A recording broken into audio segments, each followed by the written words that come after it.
মেদিনীপুরে প্রচণ্ড গরম, তো গ্রামের 3-4টে কল আছে, কারো কলে জল ওঠে না, তোমার বাড়ির কলটায় ঝিরঝির করে জল উঠছে।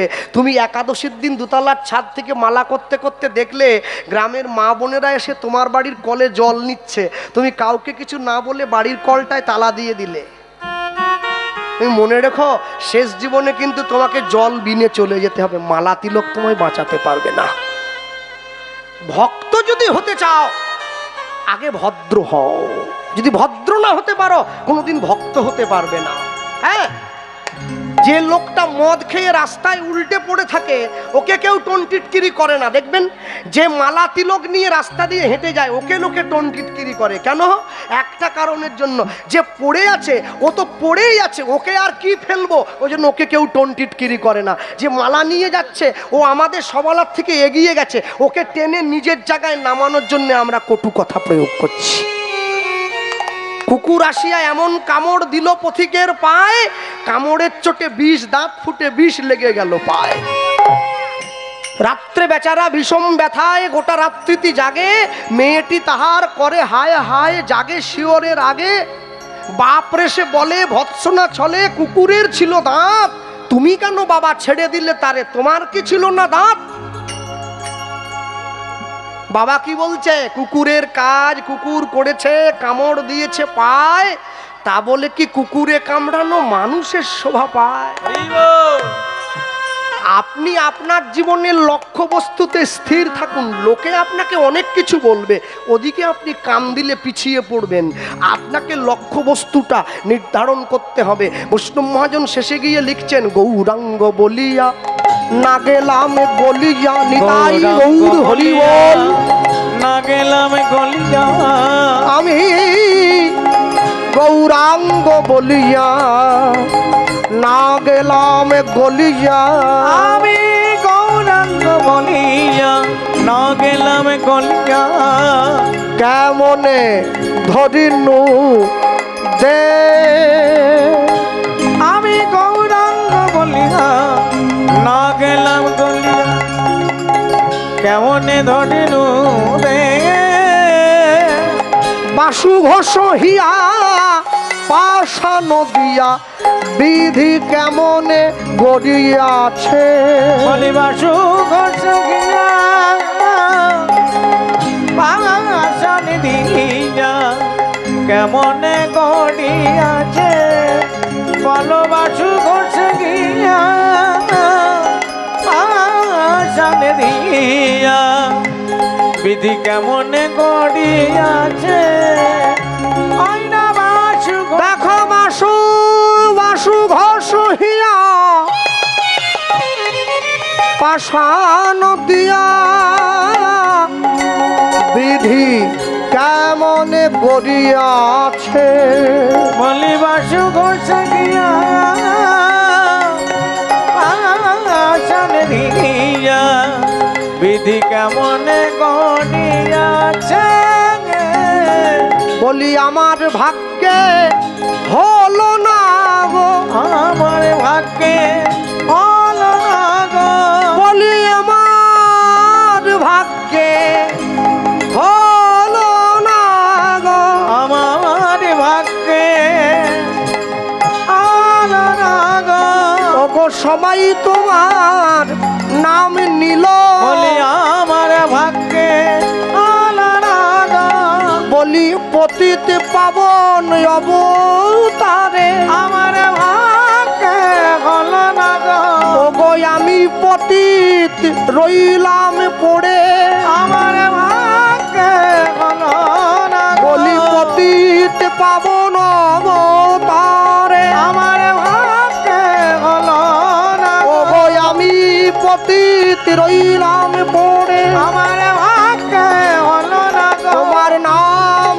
বুঝি নেওয়া হলো না, নিতাই গৌর হরি বল, নাম বুঝি দেওয়া হলো, আমার ভাগ্যে হলো না গো, আমার ভাগ্যে হলো না গো, বাসু কাছে গিয়া পাশানে দিয়া, কেমনে করিয়াছে, ও গো বাসু কাছে গিয়া পাশানে দিয়া, কেমনে করিয়াছে।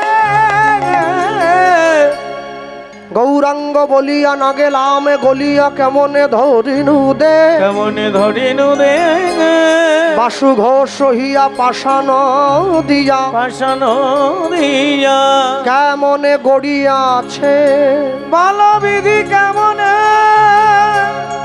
কেমনে গড়িয়াছে। আস্তে ফুচকার দোকানে গিয়ে যখন ফুচকা খাওয়ার জন্য আমরা দাঁড়াই, একটা কাঁচের পেটির মধ্যে ফুচকাগুলো থাকে, ফুচকাটা খাওয়ার জন্য তেঁতুল জলটা হাঁড়ির মধ্যে গুলিয়ে রাখা হয়। আচ্ছা, ফুচকাটাকে নিয়ে যদি জলের ওপর ছেড়ে দেওয়া হয়, ওটা কিন্তু ডুবে যায় না, ভেসে থাকে। কি এবারে বাঁ হাত দিয়ে ফুটো করে আলুটা দিয়ে যখন ফুচকাটাকে ডুবিয়ে দেওয়া হয়, তখন জলের মধ্যে ডুবে যায়। মানব জীবনটা কিন্তু চট করে ভক্তির সাগরে ডুবতে চাইবে না, ওটা ভেসে থাকতে চায়। হ্যাঁ, কৃষ্ণ নামের আলুটা যখন অন্তরে প্রবেশ করে যায়, তখনই ভক্তির সাগরে ডুব দেওয়া যায়। আর জীবন যখন ভেসে থাকবে, দেখবেন জীবনে যদি ভক্তির প্রবেশ না ঘটে, হরিনামের আসনে বসলে ঘুম পায়। আধ ঘন্টা বসার পরে উঠে একটু মনটা বাইরের থেকে ঘুরে আসতে চায়, একটু ঘুরে আসলে কেমন হতো, পাটা ধরে যাচ্ছে। কিন্তু সেই আমি যখন সিরিয়ালের সামনে গিয়ে বসি, ঘন্টার পর ঘন্টা বসে থাকি, আমার ঘুমও পায় না, উঠে যেতেও ইচ্ছে করে না। কেন জানো? সিরিয়ালের সঙ্গে আমার মনের মিল হয়ে গেছে, তাই উঠে যেতে ইচ্ছা করছে না। যতক্ষণ না পর্যন্ত ভগবানের নামের সঙ্গে, ভগবানের আত্মার সঙ্গে দেহ আত্মাটা এক না হবে, মন কোনোদিন তার প্রতি স্থির হবে না। হ্যাঁ, সব সময় মনে রাখবেন, জগতের মাটিতে এত সুন্দর মানব জীবনটা পেয়েছেন, মনে মনে কি ভাবছেন? আজকের দিনটা পেরিয়ে যাক, কালকে সকাল থেকে যা করি করব, এ চিন্তাটা বাদ দিতে হবে অন্তর থেকে। আজকের দিনটা পেরিয়ে গেলে আমার জীবন থেকে একদিন পরমায়ু বাদ হয়ে গেল, আমি কালকে সকালে সূর্য দেখতেও পারি, নাও দেখতে পারি। তাহলে আমার জীবনের পরমায়ু যদি একটু করে মৃত্যুর দিকে এগিয়ে চলে যাচ্ছে, তাহলে আমার কি উচিত নয় এখন থেকে যাকে আমি ভালোবাসি তার চরণটা স্মরণ করে নেওয়া? যে যাকে ভালোবাসে, কালীকে ভালোবাসুক, দুর্গাকে ভালোবাসুক, শিবকে ভালোবাসুক, অনুকূল চন্দ্রকে ভালোবাসুক, বালক ব্রহ্মচারীকে যে যাকে ভালো লাগে। ভালোবাসার বস্তু আলাদা হতে পারে, কিন্তু যাব সকলে একই জায়গায়। যে মা কালীকে ভালোবাসে, সে যখন মারা যাবে, মারা যাওয়ার পরে কিন্তু তাকে যখন শ্মশান ঘাটে নিয়ে যাওয়া হবে, জয় কালী বলে নিয়ে যাওয়া হবে না, বল হরি হরি বল বলেই নিয়ে যাওয়া হবে। কেন? মাও তো চায় যে আমার ভক্ত একটু হরিনাম করুক। পৃথিবীতে যত দেবদেবী আছে সবাই চায় একটু হরিনাম সংকীর্তন শুনবো। কলিযুগের জীবের সব থেকে বড় প্রাপ্তি কি জানো? কলিযুগের জীবের সব থেকে বড় প্রাপ্তি হলো, কলিযুগের জীব আমাদের জন্য নাম করছে স্বয়ং ভগবান। যত যুগ আছে, সত্য ত্রেতা দাপর, আসতে রাতের অন্ধকারে মাইকের মাধ্যমে যা প্রচার করে গেলাম, খাঁটি কথা, কথা কাটতে পারবেন না, শুনতে হবে। যতগুলো যুগ হয়েছে পৃথিবীতে, সত্য ত্রেতা দাপর, সব যুগে ভগবান বসে আছে সিংহাসনে, ভক্ত ছুটে গিয়েছে ভগবানের কাছে। কলিযুগের ভগবান সিংহাসনে বসেননি, মানুষের কাছে ছুটে গিয়েছে। একবার হরিনাম বলো, জীবের হাতে ধরেছে, পায়ে পড়েছে, বুকে জড়িয়ে ধরেছে, একবার কৃষ্ণ নাম বলো। তাও তো জীব বলে না, তাও বলে না। কত কেঁদেছে, নিতাই চাঁদের কপালটা ফাটিয়ে দিয়েছে, মাথায় ছুটে গিয়ে মদের কলসি দিয়ে দরদর করে রক্ত গড়িয়ে পড়েছে। তারপরেও কি বলেছিল? মেরেছিস কলসির কানা, তা বলে কি প্রেম দেব না? কত বড় করুণা ঠাকুর, একবার দেখো। এই করুণা কোন যুগে কোন কালে তোমরা পাবে? কোন দিন পাবে? কোনোদিন পাওনি, আর কোনোদিন পাবেও না।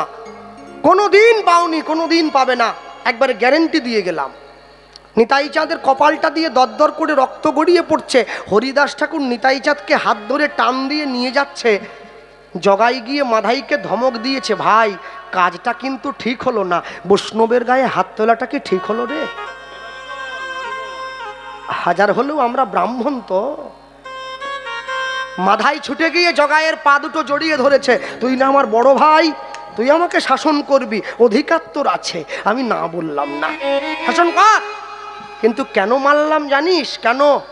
বাংলায় একটা কথা আছে জানিস না, কান টানলে মাথা আসে। বলে হ্যাঁ, নিতাই চাঁদের কপালটা ফাটিয়ে মহাপ্রভুকে জানিয়ে দিলাম নবদ্বীপে এখনো দুটো পতিত পড়ে আছে, তুমি উদ্ধার করবে কবে? হরি বল। নিজের কপালের রক্তটা চেপে ধরে নিতাই চাঁদ মহাপ্রভুর কাছে গিয়ে দাঁড়াবে। বড় ভাইয়ের রক্ত দেখে ছোট ভাই আমাদেরকে মারার জন্য ছুটে আসবে, বলে হ্যাঁ আমরা দুই ভাই গিয়ে মহাপ্রভুর চরণে পড়বো, হরিনাম বলে উদ্ধার হব, এর থেকে ভালো সুযোগ কি আর পাওয়া যায়? বাড়ির দরজায় গঙ্গা এসে গিয়েছে, স্নান করবি না, আজ করবি না তো কবে করবি? দক্ষিণ 24 পরগনার মানুষের জনম ধন্য বলে আমি মনে করি। তোমাদের ঘরে মহাপ্রভু এসেছে, বারুইপুরে আটিসারা অনন্ত আচার্য ব্রাহ্মণের ঘরে মহাপ্রভু ছিল দুদিন, তাই তো কীর্তনের ঢল নেমেছে এত। আমি যখন বাঁকুড়ার দিকে কীর্তনে যাই, আমি কদিন আগে গিয়েছিলাম, এর থেকে 3 গুণ লোক হয়েছে, কিন্তু আশ্চর্য কি জানো, লোকগুলো বসে আছে যেন পুতোর মতো, শিলের উপরে পুতো থাকে না, পুতোর মতো বসে। হরি বল, হাত তোলো। নামার পরে কমিটির বাবুকে বললাম এইরকম বসে আছে কেন এই লোকগুলো? দাদা কেন? আমি দক্ষিণ 24 পরগনায় উলুধ্বনি বলার সঙ্গে সঙ্গে আসরের প্যান্ডেল যেন ফেটে যাবে মনে হচ্ছে। আরে এ কি? বয়স্ক মানুষটা আমাকে বলছে, কৃষ্ণবাবু বাঁকুড়ায় তো মহাপ্রভু আসেনি, ওই জন্য প্রেম নাই, সব বসে আছে।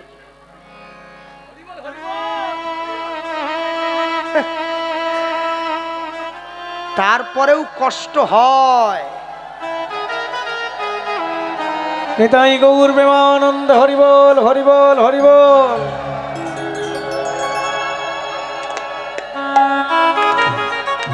বলো, যারা উলুধ্বনি করছো তোমাদেরকে কি গায়ে আমার ঘাম ঝরিয়ে বলতে হচ্ছে নাকি? এমন কথা বলে দিতে হবে, কথা কানে লাগবে না, প্রাণে গিয়ে লেগে যাবে, তবে তো মুখ থেকে বেরিয়ে আসবে, এমনি হয় না। হ্যাঁ, কিছু কিছু মাস্টারমশাই আছে যাদের কাছে পড়াশুনো করার জন্য ছাত্ররা মুখিয়ে থাকে, বলে ওই স্যার কখন আসবে। আর কিছু কিছু মাস্টার আছে ক্লাসে ঢুকলেই বলে না কতক্ষণে শেষ হবে ক্লাসটা, ভাল লাগেনি মোটে। হ্যাঁ, মনে রাখবেন মানুষের অন্তরটা বুঝে নিতে হবে তো। আপনারে লয়ে বিব্রত রহিতে আসে নাই কেহ অবনী পরে, সকলের তরে সকলে আমরা, প্রত্যেকে আমরা পরের তরে। হরি বল। আমি নিজে ভালো থাকবো, নিজে ভালো খাবো, এই চিন্তা করার জন্য জগতে আসিনি। আমি দুঃখ পেয়েছিলাম কোন দিন জানেন? দোলের দিন আপনাদের বারুইপুরে আমার কীর্তন ছিল, দোল পূর্ণিমার দিন। দোল পূর্ণিমার দিন কীর্তন করতে নেমেছি, 4টে ছেলে এগিয়ে এসছে। আমি গাড়ি থেকে নামার পরে আমাকে বলছে, কৃষ্ণবাবু গায়ে একটু রং দেবো? বলে কম করে দাও, হরিনামে যাচ্ছি তো। বলে না ওরকম করে দেবো না। তা কিরম করে দিবি? বলে জানেন আমরা একটা আলু কিনেছি বাজার থেকে, বড় আলু, আলুটা মাঝখান থেকে ফালা করে কেটেছি, তারপর আলুর মাঝখানে লিখেছি আমি চোর। সেই আলুটা রঙে ডুবিয়ে আপনার পিঠে একটা ছাপ দেবো। আমি বলি আর কাকে দিয়েছ?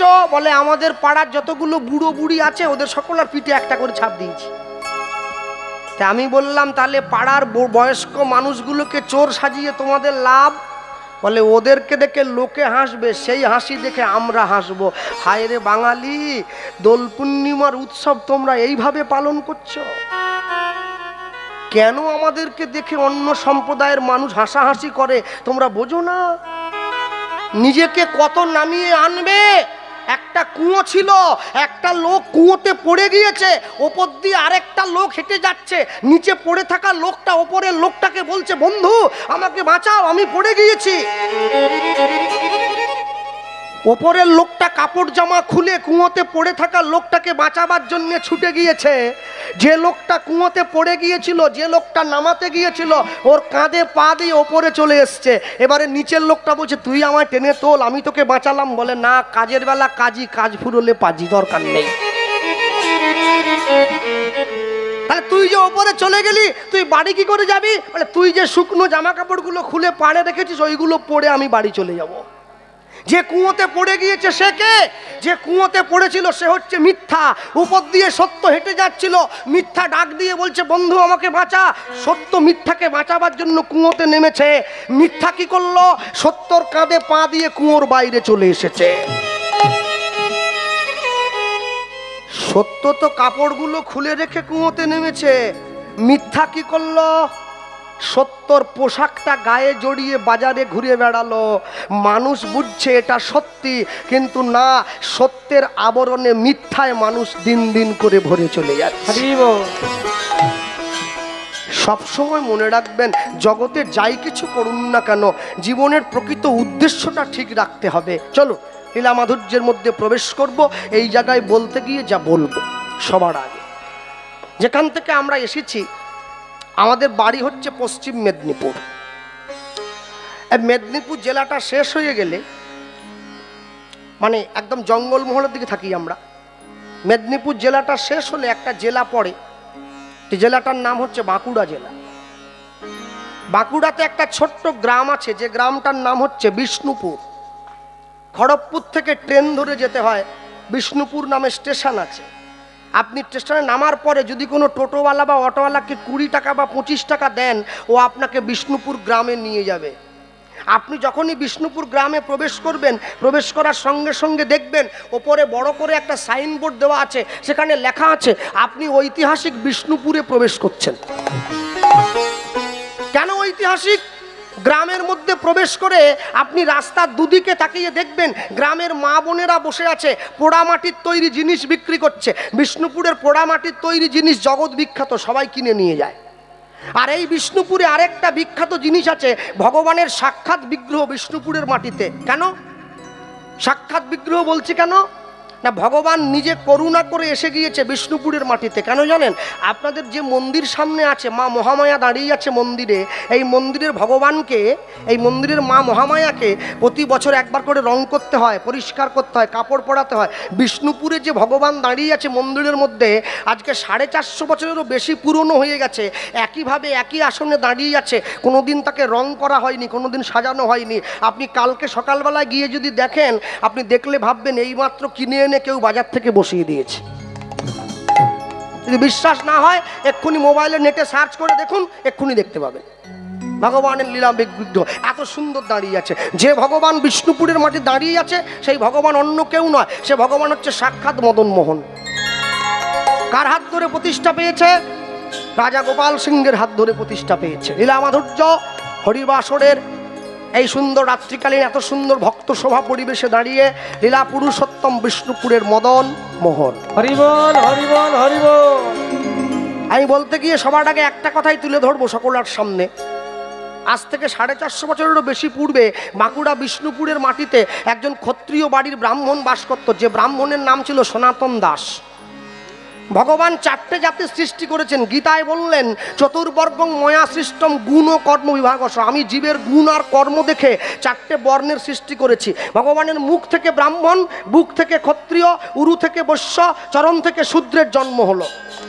আচ্ছা আস্তে, তাহলে ভগবানের পা থেকে কার জন্ম হয়েছে? আমাদের। আমি গোপাল কৃষ্ণ পাল, আমি তো ব্রাহ্মণ নয়, আমিও শূদ্র। আচ্ছা, পা থেকে জন্মালে বুঝি ছোট হয়? পা থেকে জন্মালে যদি ছোটই হয়, তাহলে বাড়িতে গুরুদেব আসলে কোথায় প্রণাম করো? কেন মাথার সঙ্গে ঠোকাঠুকি করো না কেন?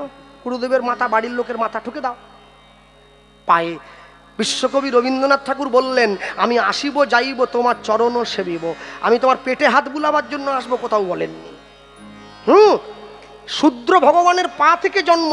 পা থেকে জন্ম মানে এই নয় যে শূদ্র 3 বর্ণের পা টিপবে। পা থেকে জন্ম মানে হলো এটা, ব্রাহ্মণ যে ঘন্টাটা বাজায় কে বানায়? শূদ্র। এখন তো কদিন আগে টিভিতে খবরে দেখছিলাম, ব্রাহ্মণ দেখি সে আবার মাথায় একটা সাদা রুমাল জড়িয়ে ইফতার পার্টিতে চলে এরম করে বসে আছে। হায় রে ব্রাহ্মণ রে, ও রে রে, আহা হা হা। দেখে এদেরকে কষ্টও লাগে, এরা কত নিচে নামবে আর। কি দুঃখ বেচারার মনে। যাক ঠিক আছে, ব্যাংক বাড়াতে হবে তো, কিছু করার নাই। হ্যাঁ, গিয়ে বসেছে।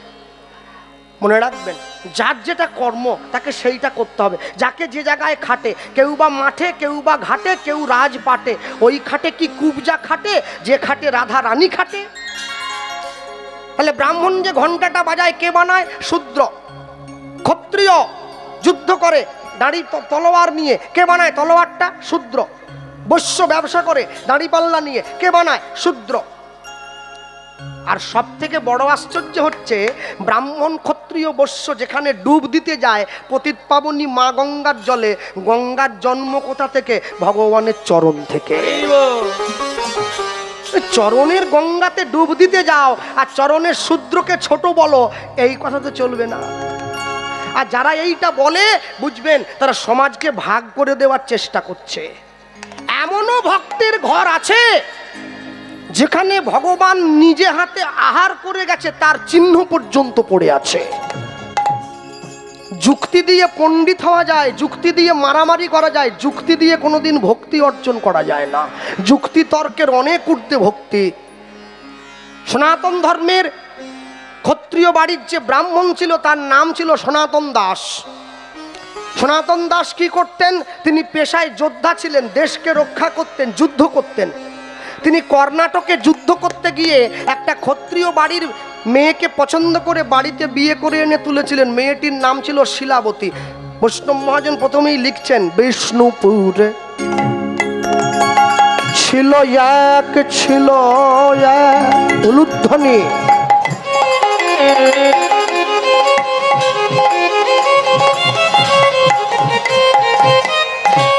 ওগো বিষ্ণুপুরে ছিল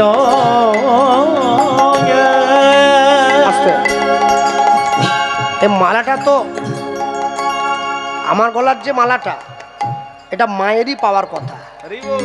হ্যাঁ, তাই খুলে দিয়ে দিলাম। বহু কষ্ট করে আমার কীর্তন শিখিয়েছে, এই মালাটা তার প্রাপ্য। বিষ্ণুপুরে ছিল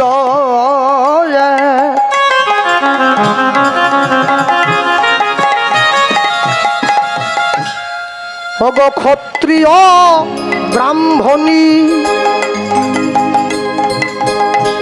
দেবদ্বিজে ভক্তি সদাই, ভক্ত শিরোমণি নিতাই গৌর প্রেমানন্দ হরি বল। ছিল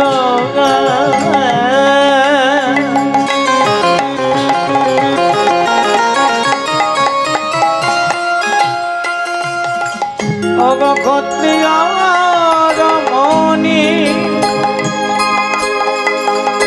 ওগো দেবদ্বিজে ভক্তি সদা, ভক্ত শিরোমণি। সদা কৃষ্ণ কৃষ্ণ কৃষ্ণ বলে নিতাই গৌর হরি বল। কৃষ্ণ বলে সদাই কৃষ্ণ কৃষ্ণ কৃষ্ণ বলে, সদাই কৃষ্ণ কৃষ্ণ সদাই বলে। ওগো ভাসে সদাই নয়ন জলে, সদাই কৃষ্ণ কৃষ্ণ কৃষ্ণ বলে। ওগো গোবিন্দ দয়া করো বলে, কৃষ্ণ কৃষ্ণ কৃষ্ণ বলে। বলি তুমি কৃষ্ণ আমার হলে বলে, সদাই কৃষ্ণ কৃষ্ণ কৃষ্ণ বলে। ওগো আমি কৃষ্ণ তোমার হলাম বলে, কৃষ্ণ কৃষ্ণ কৃষ্ণ বলে। আমায় রেখো তোমার চরণ তলে, কৃষ্ণ কৃষ্ণ কৃষ্ণ বলে। বলি আমি তোমার হলাম বলে, কৃষ্ণ কৃষ্ণ গৌর হরি কৃষ্ণ বল। বলে, আমি তোমার হলাম বল। কৃষ্ণ কৃষ্ণ কৃষ্ণ বলে, কৃষ্ণ কৃষ্ণ কৃষ্ণ বলে। ওগো দেবদ্বিজে ভক্তি সদাই, ভক্ত শিরোমণি। ওগো দেবদ্বিজে ভক্তি সদাই, ভক্ত শিরোমণি। ভক্তি যখন ভোজনের মধ্যে প্রবেশ করে, ভোজন তখন প্রসাদ হয়ে যায়। ভক্তি যখন ঘরের মধ্যে প্রবেশ করে ঘর তখন মন্দির হয়ে যায়। ভক্তি যখন জলের মধ্যে প্রবেশ করে জল তখন চরণামৃত হয়ে যায়। ভক্তি যখন দেহে প্রবেশ করে পা তখন চরণ হয়ে যায়। আর ভক্তি যখন সম্পূর্ণ দেহে বিরাজ করে মানুষ তখন সাধু হয়ে যায়। মনে রাখবেন, যারা বসে আছেন যে সমস্ত বাবা মায়েরা, আপনারা চাইলে কিন্তু আপনাদের বাড়ির ছেলে মেয়েদেরকে ডাক্তার, ইঞ্জিনিয়ার, উকিল, ব্যারিস্টার তৈরি করতে পারেন, আমি না বলবো না, কিন্তু চাইলেই বাড়ির ছেলে মেয়েদেরকে ভক্ত তৈরি করতে পারবেন না। ভক্ত হওয়া বড় শক্ত। পণ্ডিত রয়েছে বসে, গাছের ফল গাছে রয়েছে, বৃন্ত পড়েছে খসে। মানুষের জীবনে চাওয়া অনেক, কিন্তু পূরণ করবার মালিকটা সে। কেন? সবার আগে দেখতে হবে আমি যে জিনিসটা চাইছি সেটা চাওয়ার মতো আমার যোগ্যতা আছে কিনা। আমি যদি যোগ্যতা না রেখে চাই, অনুকূলচন্দ্র ঠাকুর একটা কথা বলেছিলেন, যোগ্যতা নাই দাবি করে বেঘর পথে তারাই মরে। যার যোগ্যতা নাই কিন্তু দাবি অনেক, তার জীবনে মৃত্যু খুব অবশ্যম্ভাবী। কেন? মনে রাখবেন, আজকে যারা বাড়ির ছেলে মেয়েদেরকে পড়াশুনো শেখাচ্ছেন, কিন্তু পড়াশুনো শেখানোর সঙ্গে সঙ্গে চাকরি বাকরি করাবেন, উন্নত তৈরি করবেন, কিন্তু একবার বুঝে দেখবেন বাড়ির ছেলে মেয়েদের মধ্যে সংস্কার দিচ্ছেন কি? কদিন আগে দেখেননি টিভির পর্দায় 4 বছরের ছোট একটা ছেলে এসে শনি চ্যানেলে দাঁড়িয়ে বলেছিল, হাই হ্যালো ছাড়ো, হরে কৃষ্ণ বলো। ভাগবত দাস ব্রহ্মচারী বৃন্দাবন থেকে এসেছে, মাথায় টিকি আছে, মাথা নেড়া, ধুতি পাঞ্জাবি পরা, গলায় তুলসীর মালা দেও। লোকে আমায় ভিডিওটা পাঠাচ্ছে, দাদা দেখো, শুধু দেখো 4 বছরের ছেলে কি বলাটাই না বলছে। নেহা কক্করকে বলছে হাই হ্যালো ছাড়ো, হরে কৃষ্ণ বলো। তাহলে ওটা নিয়ে তুমি লাপালাপি করছো কি জন্যে? 4 বছরের ছেলে হরে কৃষ্ণ বলে, 80 বছরের বুড়ো সোনারপুর বাজারের মোড়ে বসে তাস খেলে, তার বোধ হয়নি। 4 বছরের ছেলের বোধ হয়ে গেল, 80 বছরের বুড়োর বোধ হয়নি, সে তাস খেলছে। সে জানে আমার জীবনে এখনো বহুদিন বাকি আছে। হ্যাঁ, আর কবে বুঝবে? আর কবে বুঝবে? ভালো লাগুক আর না লাগুক রোজ খাবে তিতা, ইচ্ছা করুক আর না করুক রোজ পড়বে গীতা। তবে তো জীবনের শেষে মরে যাওয়ার পরে বুকে গীতা দিয়ে লাভ হবে। যে জীবনে গীতা পড়েনি, মরে যাওয়ার পরে তার বুকে একটা গীতা দিয়ে দিই, আর তখন কি হবে দিয়ে? হ্যাঁ, তখন কি? তখন লাভ নেই। বেঁচে থাকতে গীতা পড়ো। যখন বাবা মা বেঁচে থাকে, বাবা যখন বেঁচে থাকে তাকে তখন দুটো খেতে দাও। বাবা মরে যাওয়ার পরে পাড়ার লোক ডাকিয়ে খাইয়ে লাভ নেই, বাবা তো পেল না। মা যখন বেঁচে থাকে তখন মায়ের গলায় একটা মালা দিতে হয়। মা মরে যাওয়ার পরে মায়ের ছবিতে মালা দিয়ে কি হবে? মা তো পেল না। যখন তুমি বেঁচে থাকবে, যখন তোমার যৌবন, তখন করবে গোবিন্দ ভজন। কেন? তখন তোমার এক মন। আর যখন তুমি বুড়ো হয়ে যাবে, নানা রোগ ব্যাধিতে দেহ হবে অচেতন, তখন তুমি বুঝবে ভবে আসা আমার অকারণ। আমি অনেক ক্ষেত্রে অনেক মানুষকে দেখেছি, জীবনে যতবার তাকে বলি যে ভাই এবারে একটু হরিনাম করলে হতো না, বলে এখনো দেরি আছে, সময় এখনো বাকি আছে। হ্যাঁ, আরে পরীক্ষিত মহারাজ তবু জানতে পেরেছিল আমি 7 দিন পরে মরবো, আমি তো সেটাও জানি না 7 মিনিট পরেও মরে যেতে পারি। তাহলে আমি যদি নিজের মৃত্যু খবর জানতে না পারি, এই জীবন নিয়ে এত অহংকার কিসের? এই জীবন নিয়ে এত গর্ব কিসের? যে দেহ আপন জ্ঞানে যতন করো রাত্রি দিনে, সাজাও কত ভূষণ আবেশ, পরমাত্মা ভগবান যেদিন হবে অন্তর ধ্যান, শ্রীগাল কুকুরের ভুক্ত অবশেষ। মনে রাখবেন, আজকে ইউটিউব এসেছে, ইউটিউবের দৌলতে এত কীর্তনের প্রচার বেড়েছে, গ্রাম থেকে গ্রামান্তরে কোনায় কোনায় মানুষ দেখছে। আচ্ছা ভাবুন, এই যে ক্যামেরাগুলো বসানো আছে, এদের যদি আমি কোনো জিনিসটা আমার পছন্দ না হয়, এই ছেলেগুলোকে ডেকে যদি বলি তোমরা আমার এই অংশটা ইউটিউবে ছাড়বে না, ওরা কিন্তু ছাড়বে না আমি না বললে। আচ্ছা বলুন, চিত্রগুপ্ত যে ক্যামেরাটা বসিয়ে রেখেছে, ওকে যদি বলি তুই ছাড়বি না, 2 লাখ টাকা দিচ্ছি, বলে আমি ঘুষ খাইনি দাদা, আমি ছাড়বো। ও যা হবে, পৃথিবীতে একমাত্র কর্মচারী চিত্রগুপ্ত যে ঘুষ খায় না। হ্যাঁ, চিত্রগুপ্ত লোকের মানব জীবনের যত চিত্র আছে যে গোপন করে রেখে দেয় সেই চিত্রগুপ্ত। ও ঠিক সময়ে গিয়ে প্রকাশ করে দেবে। হ্যাঁ, তুমি একাদশীর দিন ডিম ভাজা করে খেয়েছিলে, ও ঠিক ছবি তুলে রেখেছে, ছেড়ে দেওয়ার জায়গা। ও ছেলের মা আবার ছেলেকে সাহস জোগাচ্ছে, ও না জেনে খেলে কিছু হবে নি, খেয়ে নি দেখিনি। মামা বাড়ির আবদার, ভগবান যেন মাসির ছেলে হয়। না জেনে আগুনে হাত দিলে আগুন তাকে পোড়াবে নি, বলছে আর না জেনে হাত দিলে চুপুর দিয়ে দেখিনি। এত সোজা না, এত সোজা নয়। কেন? সব সময়ের জন্য মনে রাখবেন, আইনের চোখ কালো কাপড়ে বাঁধা। কোর্টে গিয়ে দেখলাম। আচ্ছা বলুন, কালো কাপড়ে বাঁধা, আমার মাকে প্রশ্ন করেছিলাম, মা বলে কি ওই কাপড়টা কালো না দিয়ে লাল দিলে হতো না, নীল দিলে হতো না, হলুদ দিলে হতো না, কালো কেন? মা খুব সুন্দর উত্তর দিয়েছে আমার, বলছে জানিস কালো একটা এমন রং যা জগতের সমস্ত রংকে ঢাকা দিয়ে দিতে পারে, তাই ওটা কালো কাপড়ে বাঁধা। অন্যায় কিন্তু কালো হয়, অন্যায় কোনোদিন সাদা নয়। কালো টাকা, কালো সম্পত্তি, সব কালো। তা বলে আবার এটা বলো না যারা কপালে কালো স্বরূপ করে আছে তিলকটা কালো বলে খারাপ।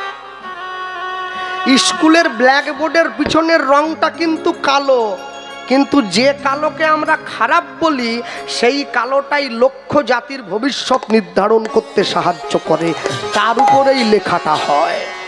মনে রাখবে, যারা দেবাদিদেব মহাদেবের সুতো, ব্রহ্মচর্যের সুতো গলায় ধারণ করেছেন, সাদা সুতো, হ্যাঁ, মহাদেবের কাছে যখন যাবেন প্রণাম করবেন, এই সুতোটা বেঁধে যখন উপবাস করে তাতে জল দেবেন মহাদেবের মাথায়, তার কাছে গিয়ে চাইবেন, প্রভু হে দেবাদিদেব মহাদেব, আমরা যেন তোমার মতো করে নিজের সংসারটাকে পরিচালনা করতে পারি। মহাদেবের দিকে তাকিয়ে দেখলেন না, গলায় সুতো বেঁধে নিলেন, তাকিয়ে দেখুন মহাদেবের মেয়েকে। মহাদেবের মেয়ে হচ্ছে লক্ষ্মী, লক্ষ্মীর বাহনকে পেঁচা। আচ্ছা তাই যদি হয় তাহলে মহাদেবের ছেলেকে, তার নাম গণেশ, গণেশের বাহনকে ইঁদুর। বাস্তব জগতে আমরা দেখি পেঁচা ইঁদুর ধরে খায়, পেঁচার খাওয়ারই ইঁদুর। আচ্ছা মহাদেবের সংসারে কোনোদিন দেখেছো নাকি এই ইঁদুরটা বসে আছে, পেঁচা গিয়ে ওকে ঠোকরাচ্ছে? এই হচ্ছে মহাদেবের সংসার। মহাদেবের গলায় কে আছে? সাপ। মহাদেবের ছেলেকে কার্তিক, তার বাহনকে ময়ূর। কোনদিন দেখেছেন নাকি ময়ূর গিয়ে সাপটাকে ঠক্কর দিচ্ছে? মহাদেবের কপালে মাথায় কে আছে? গঙ্গা। চোখে কে আছে? আগুন। দেখেছ? গঙ্গা এসে আগুনটাকে নিভিয়ে দিচ্ছে। এই হচ্ছে মহাদেবের সংসার। হ্যাঁ, আজকে যদি এই যে সীতাকুণ্ড হরিণ, এই যে আপনাদের সুধী নাটাগাছি হরিনাম কমিটির সদস্যবৃন্দরা মনে করে এতদিন তো কীর্তন হলো, আগামী বছরে কীর্তন করাবো না, সন্ধেবেলা আমরা অনুরাগের ছোঁয়া সিরিয়ালের নায়িকা নিয়ে আসবো, প্যান্ডেল খুলে দিতে হবে, যা লোক হবে।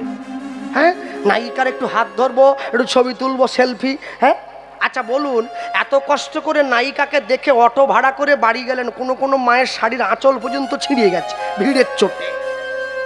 কালকে সকালবেলা ঘর থেকে প্রণাম করে যখন কাজে বেরোবেন, অনুরাগের ছোঁয়ার নায়িকাকে প্রণাম করবেন তো? কাকে প্রণাম করবেন? মহাদেবের বাগছাল মাখা, খালি গায়ে ছাই মাখা ছবিটা।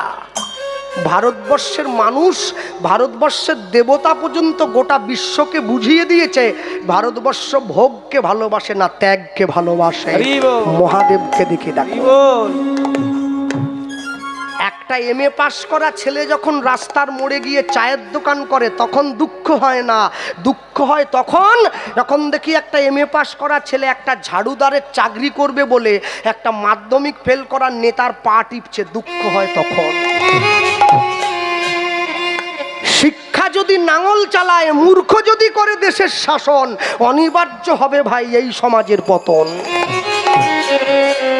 কেউ আটকে দিতে পারবে না, তোমাকে তোমার অভিষ্ট লক্ষ্যে ফিরে যেতে হবে। হ্যাঁ, আমরা মানুষকে বোঝাতে বোঝাতে পাগল হয়ে যাচ্ছি, মুখ দিয়ে ফেনা উঠে যাচ্ছে। একবার তুলসীর মালা পরবে, যে নিরামিষ খাও সেও পরবে, যে আমিষ খাও সেও পরবে। আর বাজারে কিছু চ্যাংড়া বেরিয়ে গেছে, সেগুলো বলছে মালা খুলিয়ে দাও, মালা ছিঁড়িয়ে দাও, তোমাদের দরকার নেই ওসব। কি চ্যাংড়া মোরে, হ্যাঁ? বলে না, ভগবান যখন আমাদের জন্ম দিয়েছিল মালা কি পরিয়ে দিয়েছিল? বলে মোটে দেয়নি। তাহলে মালা যদি ভগবান দরকার বলে মনে করতো পরিয়েই তো দিত, দেয়নি মানে দরকার নেই, ছিঁড়ে দাও। তো সেই আসরে আমি ছিলুম নি, আমি থাকলে ওনাকে বলতুম, বাবু ভগবান যখন আমাদের জন্ম দিয়েছিল জামা কাপড় পরিয়েছিল কি? বলে না। মরার পরে কি কাপড় জামা পরাবে? বলে না। তাহলে কি পরার খুব দরকার ছিল, এমনি ঘুরলে হতো নি? বলে কাপড় জামা পরা হয় লজ্জা ঢাকা দেওয়ার জন্য। আমি বলতাম মালা পরা হয় সনাতন সংস্কৃতিকে রক্ষা করার জন্য। হরি বল হরি বল। তোমাকে জীবনের প্রকৃত উদ্দেশ্য বুঝে নিতে হবে। সেই নিয়ে সে আবার বলেছিল, বিনয় বাদল দীনেশ কি মালা পরত, রবীন্দ্রনাথ ঠাকুর কি মালা পরত? ওরে অসভ্য রে, রবীন্দ্রনাথ ঠাকুরের সঙ্গে মালার সম্পর্ক কি আছে? সবাই কি রবীন্দ্রনাথ হবে নাকি? হ্যাঁ, ওটা একজনই হবে, সবাই হবে না। রবীন্দ্রনাথ ঠাকুর মালা পরেনি যেমন তার অন্তরে সংস্কারটা বজায় ছিল। আমি মালা পরিনি যেমন বাবাকে বাবা বলি না ড্যাড বলি। রবি ঠাকুর কোন দিন বলেছে বাপকে ড্যাড বলে? আমেরিকার থেকে যারা ইস্কনে এসেছে হরে কৃষ্ণ বলতে পারে না, বলে হরে কৃষ্ণ হরে কৃষ্ণ। কিন্তু দুঃখটা কি জানেন? ওরা বলতে পারে না তবু বলে, আমি বলতে পারি কিন্তু বলি না। দুঃখ জীবনে সব থেকে এটাই। প্রেম সে বলবে, আনন্দের সঙ্গে বলবে, হাসি মাখা বদনে ছলো ছলো নয়নে, হাসি মাখা বদনে ছলো ছলো নয়নে, আনন্দ কাননে মন ভ্রময়নি বার। হরি বলো মন রে আমার, হরি হরি হরি বল। হরি বল হরি বল মনরে আমার, হাসি মাখা বদনে চলো চলো নয়নে, বাহু তুলে বলো প্রেম সে। বদনে। আস্তে আস্তে হাত তোলা যাবে, সবাই তালি দেওয়া যায়, দাও জোরে দাও। হাসি মাখা বদনে ছলো ছলো নয়নে, হাসি মাখা বদনে চলো চলো নয়নে, বলো আনন্দ কাননে মন উলুধ্বনি কাননে মন ভ্রময়নি বার। হরি বলো মন রে আমার, হরি বল মনরে আমার, হরি বল মনরে আমার। এই গতি নাই এই হরি নাম ছাড়া, কণ্ঠ ভরিয়া গাও হয়ে আত্মহারা। এই গতি নাই হরি নাম ছাড়া, কণ্ঠ ভরিয়া নাও হয়ে আত্মহারা। দেখো গতি নাই এই হরি নাম ছাড়া, কণ্ঠ ভরিয়া গাও হয়ে আত্মহারা। এই গতি নাই হরি নাম ছাড়া, কণ্ঠ ভরিয়া নাও হয়ে আত্মহারা।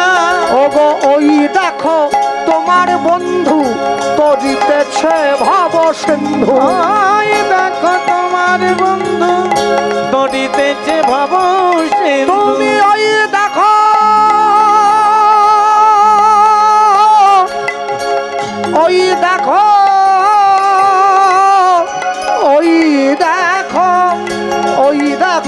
তোমার বন্ধু তরিতেছে ভব সিন্ধু। ওই দেখো তোমার বন্ধু তরিতেছে ভব সিন্ধু। হাত ধরে তোমায় সে হাত ধরে তোমায় সে করে দেবে পার। হরি বল তাই গৌর হরি বল। হরি বল মনরে আমার, হরি বল মনরে আমার।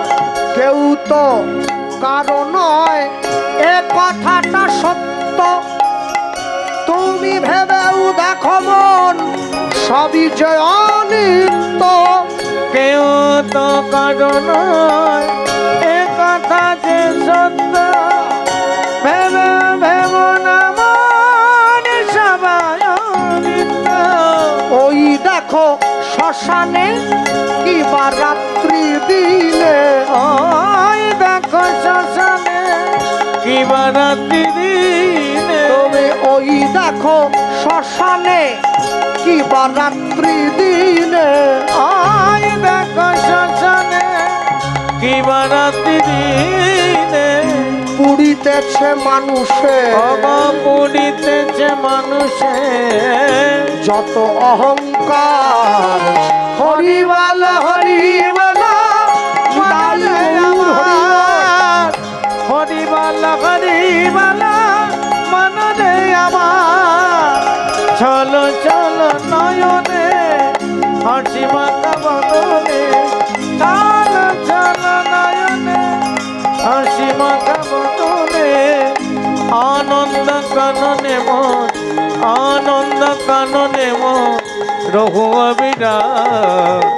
হরিবল হরিবল মন রে আমার, হরি হরি বল হরিবল মন রে আমার, হরিবল হরিবল মন রে আমার, তাই গৌর প্রেমানন্দ হরিবল নিতাই গৌর। স্বামী স্ত্রীর দুঃখের সংসারে ভগবানকে নিয়ে দুইজনে বেঁচে থাকে। স্বামীর সঙ্গে এক সংসারে থাকতে গিয়ে দিন যায়, মাস যায়, বছর যায়। মা হয়ে গিয়েছিল সন্তান সম্ভবা মা। যেদিন থেকে মা জানতে পেরেছে আমার গর্ভে সন্তান এসেছে, সেদিন থেকে গোবিন্দ চরণে গিয়ে নয়নের জলের পরিমাণটা বাড়িয়ে দিয়েছে। ভগবানকে বলছে, প্রভু ছেলে হোক আর মেয়ে হোক সেটা আমি খোঁজ নেব না, একটা জিনিসই চাইব, যেন ও প্রকৃত কৃষ্ণ ভক্ত হয়ে তোমার সেবাটা করতে পারে। ভগবানকে বলছে। আস্তে আপনারা যখন জমিতে চাষ করতে যান, শুকনো জমিতে কি বীজটা পুঁতে দেন? তা তো পোতেন না, আগে জমিটা তৈরি করতে হয়। তাহলে মাতৃগর্ভরূপী জমিতে সন্তানরূপী বীজটা পোতার আগে জমিটাকে তৈরি করতে হয়। সন্তান গ্রহণের আগে গুরু দীক্ষা নিতে হয়, স্নান করতে হয়, নতুন কাপড় পরতে হয়, গোবিন্দ চরণের নয়নের জল দিতে হয়, তার কাছে অনুমতি নিতে হয়, প্রভু আমি সৃষ্টি করতে যাচ্ছি, অনুমতি দাও যেন কৃষ্ণ ভক্ত সন্তান হয়। রাবণের বউয়ের নাম কি? মন্দোদরী। যদি সন্ধি বিচ্ছেদ করো, মন্দযুক্ত উদরী, উদর মানে পেট, পেটটাই খারাপ, পেটটাই খারাপ। 1 লক্ষ পুত্র 1.25 লক্ষ নাতি, কেউ থাকেনি রাবণের বংশে দিতে বাতি। এরম সন্তানের জন্ম দেবে কেন? গান্ধারীর মতো 100টা সন্তানের জন্ম দিয়ে কি হবে? একটা সন্তানের জন্ম দেবে যেটা জগতের মাটিতে তোমার মান সম্মান উন্নত করে দেবে। কতকগুলো দিয়ে কি, কোনটা চোর, ছ্যাঁচোর, জিটিংবাজ, গুন্ডা, বদমাস, লোচ্চা, লাফাঙ্গা, এ দিয়ে কি হবে? একটার জন্ম দাও। যে সন্তান জন্ম দিলে রাখে 100র মান, মায়েরা জন্ম দেবে সেই সুমধুর পবিত্র সুসন্তান। সুসন্তান যাকে বলা হয়। মায়েরা 3 রকমের সন্তান জন্ম দেয়, একটা সন্তাপ, একটা সন্ত্রাস, একটা সন্তান। সন্তাপ কোনটা? যার জন্য বাবা মায়ের চোখের জল পড়ে, তাকে বলে সন্তাপ। সন্ত্রাস কোনটা? যে বাড়ির থেকে বেরিয়ে গেলে বাবা মায়েরা সবসময় ভয়ে ভয়ে থাকে, ফিরে আসবে কি আসবে না, তাকে বলে সন্ত্রাস। সন্তান কোনটা? যে বাবা মাকে বুকে জড়িয়ে ধরে বাবা মার চোখের জলটা মুছিয়ে দেয়, তাকে বলে সন্তান। হ্যাঁ, এই যে আমার মাকে দেখছো পাশে বসে আছে, সারা বছর কীর্তন হয়ে যাওয়ার পরে, আমি তো ছোটোখাটো কীর্তনিয়া, তা আমার মা আমার লাভের পয়সাটা একটু অংশ পুঁজি কেটে বাইরে সরিয়ে রাখে, বছরের শেষে বৃদ্ধাশ্রমে গিয়ে বৃদ্ধ মায়েদেরকে একটা কাপড় আর 50টা টাকা, একটা মিষ্টির প্যাকেট হাতে দেই। মায়েরা দাঁড়িয়ে থাকে, যেদিন আমি যাব আমাদের সন্তান আসছে। ওহ, যাওয়ার পরে তাদের যে কি আনন্দ, বরণ করে ঘরে তোলে আমায়, বুকে জড়িয়ে ধরে, কত চোখের জল, কত অনুনয়, কত ভালোবাসা, আশীর্বাদ করে, প্রণাম করি পায়ে হাত দিয়ে, বাবা জীবনে বড় হও। সব মায়েদেরকে প্রশ্ন করি, মা তোমার ছেলে খুব গরিব ছিল তাই তোমায় বাড়ির বাইরে বের করে দিয়েছে না? কোনো মায়েরা বলে না আমার ছেলে গরিব ছিল, কি বলে জানো, আমার ছেলে বড় ব্যবসা করে। কোনো মা বলে আমার ছেলে মাসে 1 লক্ষ টাকা বেতন পায়। তাহলে তোমায় তাড়িয়ে দিল কেন? বলে সন্তানের বড় বেতনে মায়ের স্থান হয়নি তাই তাড়িয়ে দিয়েছে। এই ভারতবর্ষের মধ্যে যতগুলো রাজ্য আছে সব থেকে শিক্ষিত রাজ্য হচ্ছে কেরালা। 95% এডুকেটেড পিপল কেরালায় বাস করে, 95% শিক্ষিত লোক। কিন্তু ভারতবর্ষে যতগুলো রাজ্য আছে সব থেকে কেরালায় বৃদ্ধাশ্রমের সংখ্যা সবচাইতে বেশি, 93%। তাহলে আমরা কিরম শিক্ষিত হলাম যে শিক্ষা আমার বাবা মাকে হাত ধরে বাড়ির বাইরে বের করে দেবে?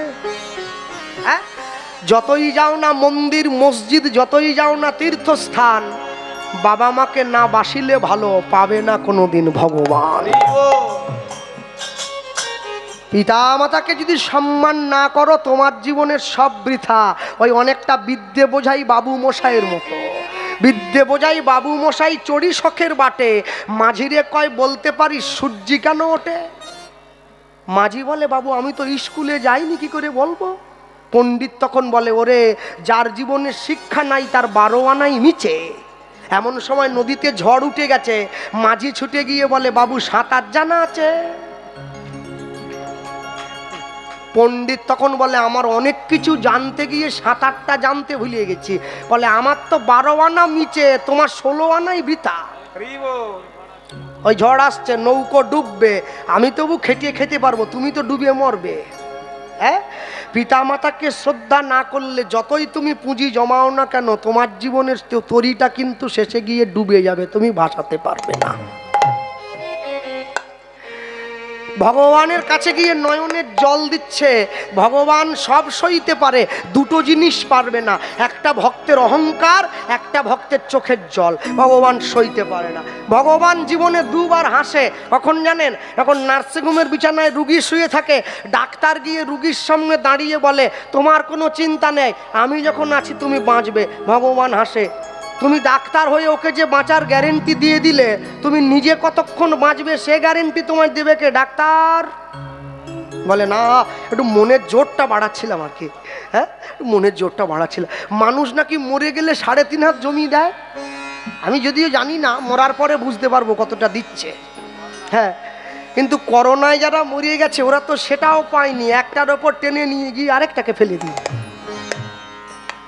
তাও দেখি মানুষের কি লাপালাপি, বলে হাম করেঙ্গা তাম করেঙ্গা বাঘ মারেঙ্গা, কোনো কিছুই মারতে পারবে নি, মশাও মারতে পারবে নি, চুপ করে চলে যেতে হবে, চুপ করে চলে যেতে হবে। ভক্তমণ্ডলী ভক্তিমতী মায়েরা, আরেকবার ভগবান হাসে, কখন জানেন? যখন 2 ভাই ফিতা ফেলে জায়গা ভাগ করে, তোর 5 কাঠা আমার 5 কাঠা। ভগবান হাসে, কার সম্পত্তি কাকে দাও রে? পরের জায়গা পরের জমি ঘর বানাইয়া রই, আমি তো সেই ঘরের মালিক নই। গিয়ে দাঁড়িয়েছে সামনে, ভগবানের চরণে নয়নের জল দিল, দৈববাণী করল অচিরাতে তোমার ঘরে এক পুত্র সন্তান জন্ম গ্রহণ করিবে,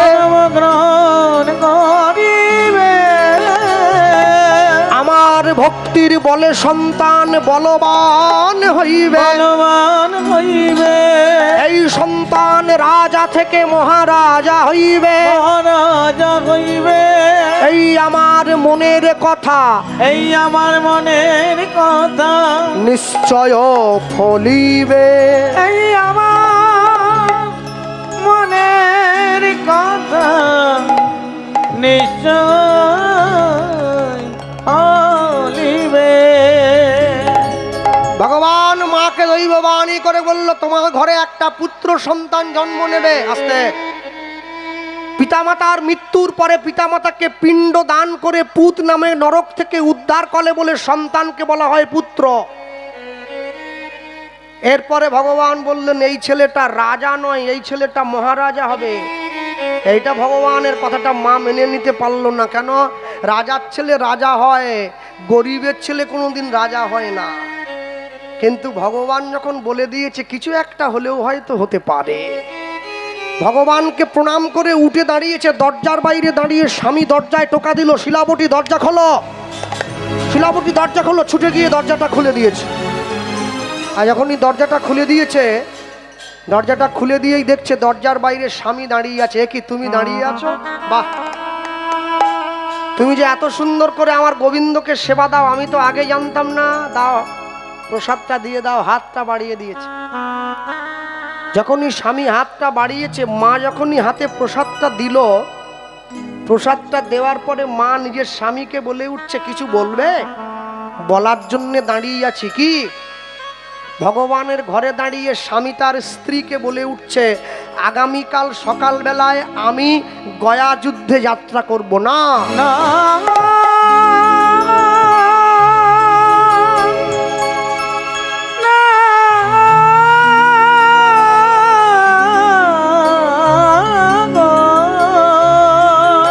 ছুটে গিয়ে নিজের স্বামীর চরণটা জড়িয়ে ধরল,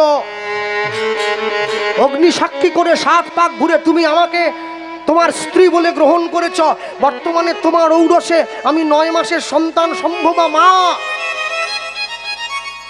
ভক্তমণ্ডলী, মায়ের আগেকার দিনে নিয়ম ছিল, মাতৃগর্ভে সন্তান থাকলে সেই মায়ের স্বামীকে কোনো জীব হত্যা করতে দেওয়া হতো না, যার জন্যে সে সময়কার সন্তানগুলো এত ভালো ভালো হয়েছে।